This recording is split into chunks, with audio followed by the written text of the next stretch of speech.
The Catholic Morning Show. You know, our very own Alexia Baker, she, of course, does marketing. She's brilliant at things like typeface and design. So Michelangelo, it sounds like, is one of her favorites. So I know she's very excited about what the Vatican is doing here with making Michelangelo have a typeface. Me, as a professor, I was thinking if you made Thomas Aquinas and his writing into a typeface, people would have to try really hard to figure out what you were saying. And as a teacher, that sounds perfectly fine to me. Why would you want to do anything different? Make sure to join us tomorrow. We're going to be talking with Deacon Randy Keel, E.P. Cowley, and a series starting with David Delio. It is 15 minutes away from the top of the hour. Let's turn to our final guest of the day. John Wynn's joining us as he regularly does, Director of Social Justice, Diocese of Des Moines, and Catholic Charities. Today we're going to be talking about Pope Leo XIV's Lenten Message. John, thank you for coming on the Catholic Morning Show. Hi, Bo. Thanks for having me. I was listening to you talk about handwriting and how Thomas Aquinas is really bad. It seems like at least all modern doctors are looking to imitate the angelic doctor. That's right. That's where they get it from. So when the Pope talks about fasting, he doesn't just mean giving up certain foods, but he also speaks about fasting from harmful words. What does he mean by that, and why is it especially relevant in today's climate? Yeah, interesting, isn't it? Because I think when Pope Leo expands fasting beyond food, he's naming one of those things that we do pretty much every day. We consume and we release through speech, and those things both truly form us. Because I think we live in an environment now where constant commentary is called for and is in some sense rewarded. And so it's easy to assume that we must always respond, always correct, always react. And of course, harmful speech isn't something that looks like open cruelty at most times. It's often more subtle, and it could be something like a dismissive tone, right? A sarcastic remark that really reduces the person who we're talking to a label. And most times, at least in my experience, it's gossip disguised as concern. And often this is the sort of speech that treats people more as problems rather than persons. And so to fast from harmful words is to treat speech as something that requires discipline. Words aren't necessarily neutral, and so they either build communion or they break it. And I coach youth sports, as you know, particularly youth soccer, and I take a lot of care on how I talk to the kids for this very reason, because words can either preserve their dignity or build their confidence, or they can train us to see others as obstacles and have them even question their own dignity. And of course, this is especially urgent now because outrage is rewarded, as you can see in social media, with likes, with shares, and contempt spreads as swiftly, I think, as wildfire. And so we begin not simply to disagree, but then it slowly creeps into despising one another. So the Pope's invitation here is pretty keen and straightforward. If Lent is a call to return to God with our whole heart, then our speech must be included in that return.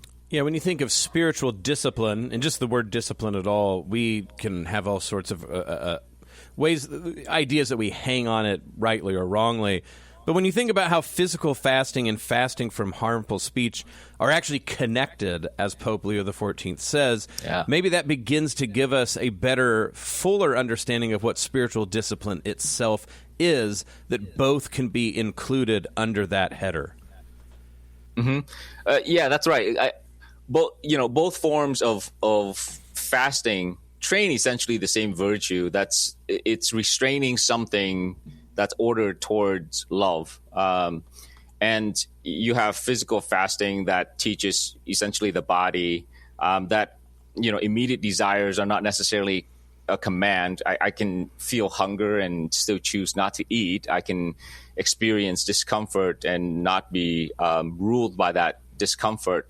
So that those practices build interior freedom. And of course, speech, right, has its own appetites. when we're irritated or offended, we feel the urge to respond. It's very visceral. It's fairly instinctual, really. And we've all been in conversations where we want the last word. We want to correct publicly. So fasting from harmful speech applies kind of the same discipline. I do not have to say the things that maybe are on my mind, and I do not have to release every reaction into, the World Wide Web. In the Vietnamese tradition, there's an aphorism that's taught to children at a very young age. And, we have that in English too. But in the Vietnamese tradition, words don't cost anything. Choose the right words so you can live with one another. And for Christians, it's more than just living with one another. It's to build community.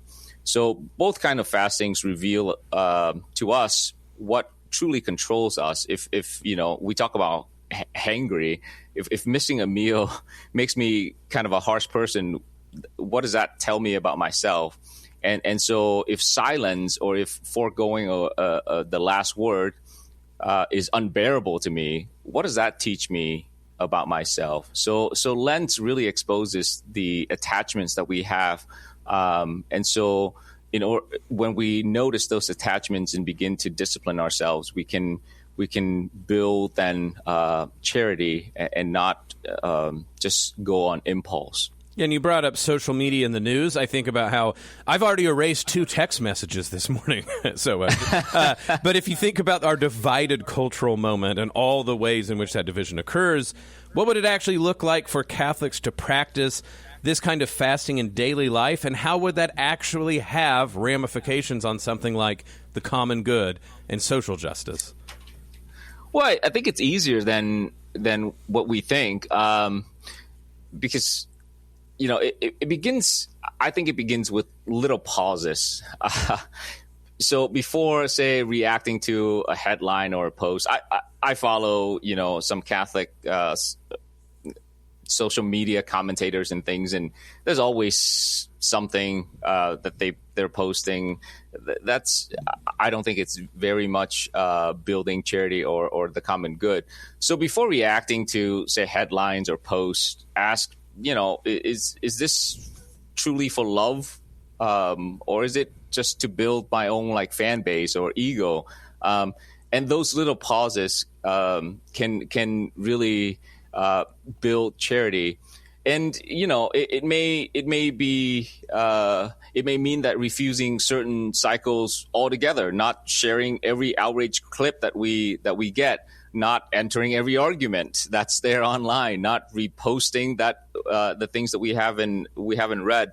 And tone also matters. We have conversations with people, and so we can speak clearly, of course, without contempt.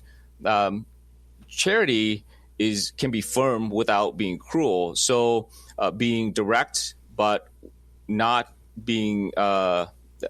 seeking humiliation of the other person. If truth comes with mockery, as it were, then we are not doing those things that God has asked us to do or called us to do. And so, speech includes repair. So if we spoke rashly or we have thoughts that are not great about others, let's look to correct that through prayer or through an apology. And finally... Oh, keep going. Sorry. And finally, for me, it means choosing words that really heal. I think that's what the Pope wants of us. Choosing words that really heal, words that are encouraging, words that are thankful, words that are patient. And so in a divided moment like ours, disciplined speech becomes witless to our own faith. And it shows that our loyalty is not to outrage or visceral reaction, but our loyalty then is to Christ. Yeah, and the little pauses to me make a lot of sense, because if you think about the speed in which we can answer our desires come on quick, and we live in an environment where you can get whatever you want as fast as you want, say what you want in response as fast as you can. If we can just learn that little pause, sometimes those desires wash away on their own, and then whether it's our relationship to food and treats or things like that, but specifically to one another in how we talk to each other, that little pause gives us just the amount of time to, like you say, think about how we build the community of together rather than break it down. About a minute left, John. What are some other things if people want to find out more about the social justice ministry in the Diocese of Des Moines? Where might they go look? They can look at dmdiocese.org. That's our website. And there are events happening all over the place. So if they go to dmdiocese.org/events, there, we have all diocesan events. I think Ann Cox was talking about that. The other thing that I want to bring up is we have our Shamrocks and Shenanigans event for Catholic Charities that's coming up on March 7th. And folks can find more information and purchase tickets and join us that if they go to catholiccharities.dm.org, and we are going to appreciate everything, every person that attends. Absolutely wonderful. John Huynh, Director of Social Justice, Diocese of Des Moines and Catholic Charities, as he said, dmdiocese.org, or go to Catholic Charities' website to find out more about Shamrocks and Shenanigans. John, thank you for coming on the Catholic Morning Show. Thanks, Bo.